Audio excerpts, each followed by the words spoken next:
प्यारे बच्चों, अस्सलाम वालेकुम वरहमतुल्लाहि वबरकातुहू। देखिए लिखा हुआ है सवालात। पहला सवाल है, इमाम अहमद बिन हम्बल रहमतुल्लाह अलैह कौन थे?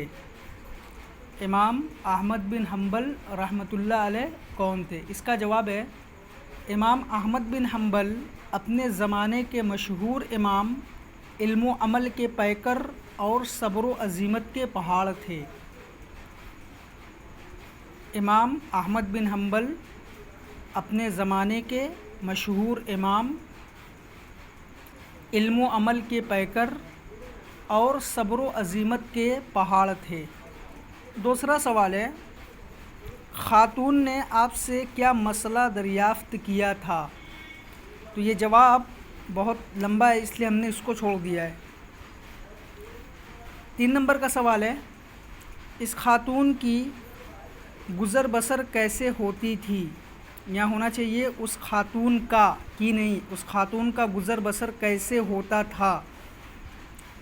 इसका जवाब है, उस खातून का गुज़र बसर सूत काट कर होता था।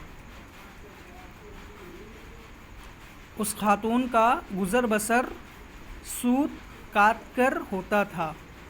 सवाल नंबर 4 है, ये खातून कौन थी, उनका क्या नाम था और वो कैसी थी? इसका जवाब है, ये खातून या इन खातून का नाम मनहा था। क्या था? मनहा। इन खातून का नाम मनहा था और ये बड़ी आबिदा और जाहिदा खातून थीं, है ना। ये इन खातून का नाम मनहा था और ये बड़ी आबिदा और जाहिदा खातून थीं।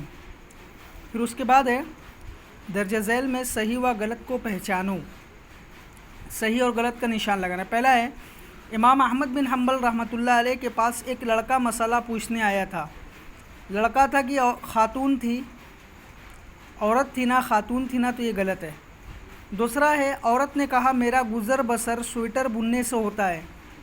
स्वेटर बुनने से होता है कि सूत काटने से? तो ये भी गलत है। तीसरा है, इमाम अहमद बिन हम्बल ने अपने बेटे अब्दुर्रहमान से कहा कि इस औरत का पता लगाओ।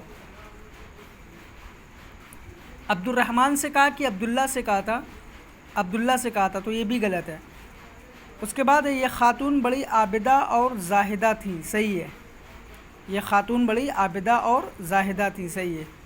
फिर उसके बाद है, हराम रिस्क से खाने से कोई इबादत कबूल नहीं होती।